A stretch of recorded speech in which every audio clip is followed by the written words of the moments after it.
소망을 가진 자, 소망을 가진 자. 어제 묵상의 주제 기억하셔요? 영원한 생명. 영원한 생명을 영생이라고도 합니다. 영생은 아는 것이다. 두 가지를 알아야 된다고 말씀하셨습니다. 첫째는 참 하나님, 둘째는 예수 그리스도. 참 하나님은 어떤 하나님이시냐? 오직 하나뿐인 유일신. 두 번째는 스스로 계시는 자존자. 세 번째는 예수 그리스도를 통해서 드러내시는 계시자. 네 번째는 모든 영역에서 살아서 역사하시는 창조주. 우리가 이 참 하나님에 대한 믿음을 갖고 오늘 묵상의 주제 요한일서 3장 3절입니다. 주를 향하여 이 소망을 가진 자마다 그의 깨끗하심과 같이 자기를 깨끗하게 하느니라. 아멘. 소망을 가진 자. 어떤 소망입니까? 영생에 대한, 영원한 생명에 대한 소망.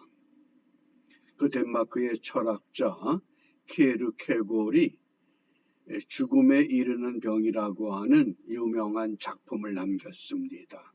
죽음에 이르는 병. 소망의 반대가 절망이죠. 죽음에 이르는 병은 한마디로 절망이다. 왜 절망합니까?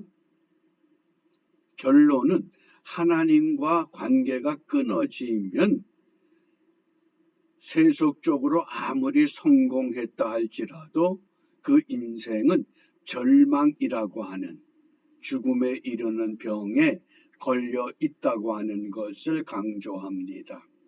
그렇다고 하면 이 소망이라고 하는 건 도대체 무엇인가? 어떤 것이 소망인가? 어떤 환경에서 소망을 붙잡아야 하는가? 이 그림 하나, 소망에 대한 주제를 언급할 때마다 자주 소개되는 그림입니다. 이게 영국 런던 K미술관에 전시되어 있는 그림이라고 합니다. 이 그림을 그린 화가는 프레드릭 왈츠라고 하는, 이 그림의 의미가 어떤 의미냐? 이 둥근 지구 위에 젊은 여자가 비파를 안고 있습니다. 그런데 앞을 볼 수 없습니다. 그가 들고 있는 비파도 줄은 다 끊어지고 유일하게 줄 한 가닥만 남아 있습니다.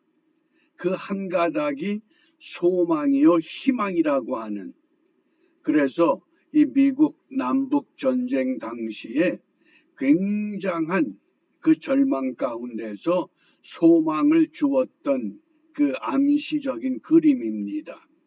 심지어 이 그림을 보고서 이 화가 앨리스 호손이라고 하는 예명을 쓰지만은 본 이름은 셉티무스 윈너라고 하는 거룩한 천사의 음성, 우리가 그 노래를 기억하시죠? 희망의 속삭임.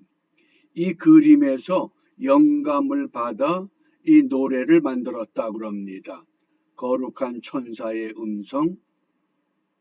우리가 중고등학교 시절 때 자주 불렀던 노래 가운데 하나입니다. 그게 소망이라고 하는 겁니다. 아무것도 볼 수 없고 유일하게 한 가닥 남은 그 줄에 의해서 어떻습니까? 우리는 지금 아무리 절망적이라 하더라도 이 젊은 여성의 환경보다는 훨씬 더 좋은 환경에 놓여 있습니다. 그렇다고 하면 이 소망을 가진 자들의 삶을 어떻게 말씀하시느냐? 소망을 가진 자마다 어떻게 한다? 자기를 깨끗하게 한다. 여기 깨끗하게 하그노스라는 헬라 단어가 성경에서 순수한, 정결한, 깨끗한, 순결한 이런 뜻으로 사용됩니다. 영생에 대한 소망을 가졌기 때문에 어떤 환경에서든지 나를 깨끗하게, 순수하게, 정결하게, 순결하게 자기를 관리하는 것, 이것이 소망을 가진 자의 삶이라고 하는 것을 말씀합니다. 우리가 요한의 서신을 보게 되면 이 소망이 어떻게 연결되느냐? 요한복음에서는 소망을 영생의 시작으로 말씀합니다. 어떻게 영생을 얻느냐? 어떻게 얻습니까? 저를 믿는 자마다 영생을 얻게 하려 하십니다. 영생의 시작은 사람에게 있는 것이 아니라 메시아 예수 그리스도로부터 온다고 하는 것을 말씀하셨습니다. 그리고 요한 1서에서는 이 영생에 대한 확신, 정말 우리가 영생 가운데 있는가, 생명 가운데 있는가, 너희에게 영생을 주신 것은 이 생명이 그의 아들 안에 있기 때문이라고 말씀하셨습니다. 그러니까 예수를 믿는다고 하는 건 뭡니까? 예수 안에서 나를 깨끗하게, 정결하게, 신랑을 기다리는 신부 같은 삶을 살아가는 것, 그것이 영생 안에 있다고 하는 것. 그리고 결론적으로 요한계시록에서는 영생이 완성되는 것을 말합니다. 어떻게 완성됩니까? 요한계시록 21장에 보면 위로부터, 하늘로부터 새 하늘과 새 땅이 도래할 때 우리가 그 속에서 완전한 소망, 완전한 영생을 누리게 된다고 하는 것을 알려주고 있습니다. 이것이 소망을 가진 자의 삶의 이 모습 가운데 하나입니다. 그러므로 분명히 오늘 이 말씀, 주를 향하여 이 소망을 가진 자마다 그의 깨끗하심과 같이 자기를 깨끗하게 한다. 그래서 이 정결한 삶은 하나님과의 관계를 유지하기 위한 믿음을 말합니다. 그런데 율법은 이런 관계가 아니라 자기, 나를 강조하기 때문에, 그러므로 이 정결한 삶과 율법주의는 반드시 비교해야 합니다. 정결한 삶은 어떻게 출발합니까? 하나님과의 관계로 출발합니다. 그런데 율법은 뭡니까? 자기의, 자기를 드러내려고 합니다. 정결한 삶의 동기는 무엇입니까? 사랑과 소망입니다. 반면에 율법주의에서는 누가복음에 보면 바리새인과 세리가 성전에서 기도할 때 바리새인이 어떻게 기도합니까? 나는 저 세리와 같지 않습니다. 비교하는 걸 좋아합니다. 그 동기가 다르다고 하는 것. 그 다음에 태도는 뭡니까? 정결한 삶은 회개할 줄 압니다. 내가 하나님 앞에 어떤 모습이었구나. 그런데 율법에서는 회개가 없습니다. 합리화시키고자 합니다. 자기를 드러내질 않습니다. 정결한 삶이 실패했을 때는 어떡합니까? 다시 회개하고 결단합니다. 그런데 율법에서는 실패하면 완전히 절망하고 맙니다.